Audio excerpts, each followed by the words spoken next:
Hey guys, this is Lady Bill Baning coming to you from my car in the great state of Texas. Well, thank you guys for hanging in with me. Go ahead and hit the like button if you like this video. Go ahead and hit subscribe to keep up with me and hit the bell to be notified of new videos. So I'm pretty exhausted after spending 30-40 minutes looking for my keys so that I could go and get some trash bags and maybe one or two other items. It's going to be a really quick run to Kroger. I wish I could say I was going out to do some door dashing, but the map looks pretty dead and I'm pretty tired from being out the night before. So anyway, today's video is about when the new supply is toxic. Now, perhaps some of you guys have to deal with a new supply who is a, more or less a decent person. They just happen to be caught up in the clutches of the narcissist, just as you were.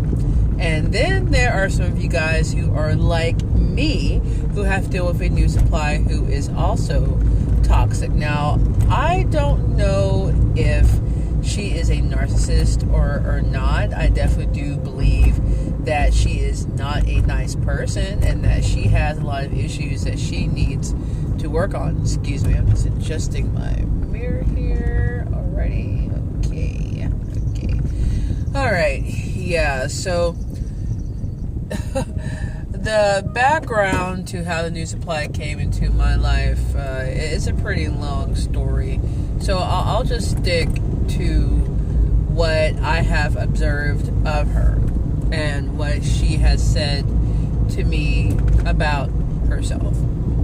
So the first impression I received of her was a negative one. She seemed to be a little on edge. She seemed to be rather negative in her worldview. If you did something, she could do it better or did it different but better. If you wanted to go somewhere, she had a negative opinion of it, and she was very quick to tout all of her achievements and credentials. She went to college. She graduated college, which is great. Hurrah. I'm all for getting a college education. But she made herself out to be more intelligent than the average person. We do happen to share the same political ideologies for the most part, and she is a proud social liberal. I will say that. I'm actually socially liberal as well. So yeah, nothing wrong with that. It's just something that she likes to tout. For me, it's just something that I am. I don't go around waving a flag or being on the microphone or anything about it. But I felt that the new supply was trying to overcompensate and overdo it in terms of trying to impress people. Now, she met the now ex-husband on Plenty of Fish, and she would end up telling me that she didn't expect to fall in love so quickly, that it just happened, and she found that they clicked. Well, of course they clicked. They're both toxic people and both very, very selfish and self-involved, and they're both pretty irresponsible. So yeah, I guess it would fit like a glove. She also told me that she had been very sex-starved in her previous marriage, so it was great that she could hook up with the ex-husband. Now, first of all, this I don't even want to call her a woman. This person overshared a lot about her past and her wants and her desires. She made it very clear that she wanted to establish a family from the get-go. She was very family-oriented, family-minded. She wanted to settle and be loved. And did she settle? Not settle down, but she has definitely settled, because the ex-husband is someone who I do suspect is pathologically narcissistic. He has been abusive to me. He has been abusive to her. But she just rolls over and takes it. Now, she's reached out to me, telling me different things about the ex-husband wanting to,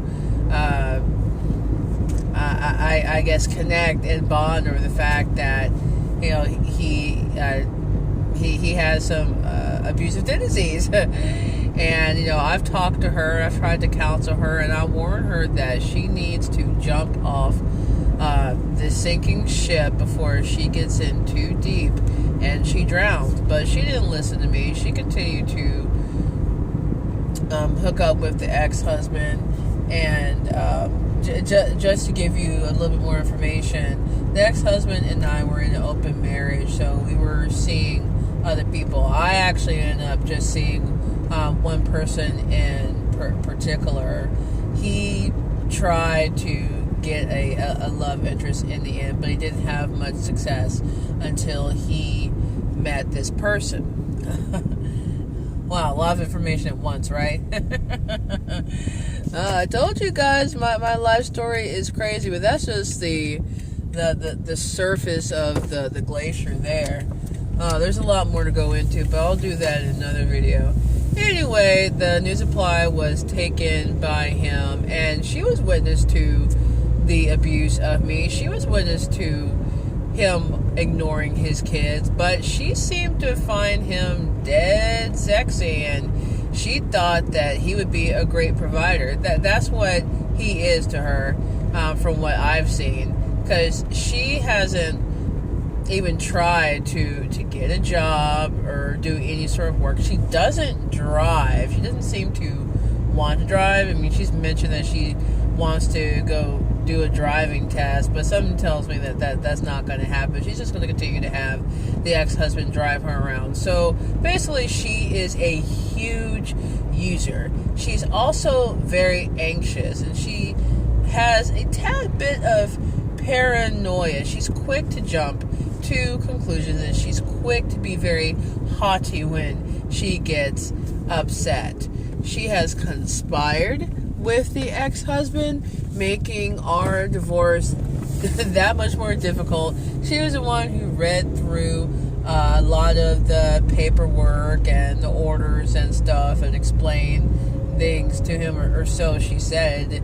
And nothing seemed to stick because the ex-husband was still very resistant to the idea of paying me child support and having to divide up the assets as they ended up being divided. But it's not my fault that he didn't keep up with the case, and he didn't want to take the time to read through things and understand what he is entitled to. It's not my problem that he made the new supply his secretary and his lawyer and his bookkeeper and accountant and all of that. But she's just eating it up because, you know, she's been promoted to #1 and I've been demoted, which to me is a blessing. It was that discard was a blessing in disguise, guys. And one thing I remember the new supply saying to me was that I was just jealous that I couldn't have her man, and that you know, I essentially was jealous of her and what they had, and I was mad that I couldn't make him upset and control him anymore. And I'm thinking to myself, no, the prize you won is really no prize at all. It's going to be an unpleasant surprise for you. You know, guys, I'm not interested in having the ex-husband back at all. No way. Now, would I like to be on more friendly terms to co-parent? Sure. I would like open lines of communication and no BS, but I don't get open lines of communication, and I don't get BS. All I get is a lot of tomfoolery and lies and half-truths, you know, the usual stuff that you get with a narcissist. But what's interesting is that the new supply, I think she is even more toxic than the ex-husband. The ex-husband lashes out and reacts before he thinks a lot of the time. She'll actually stop to think. Now, she won't think too deeply, guys. She won't think too deeply, but she is rather manipulative and cunning. She uses her body, particularly her boobs, to try to get what she wants. And she's admitted that to me. Once again, she overshares and doesn't seem to have a lot of good boundaries. Oh man, this will have to be the end of the video. I'll do part 2 once I'm back in the car. I really want to go ahead and run in and get the stuff. So I'll see you guys in part 2 later.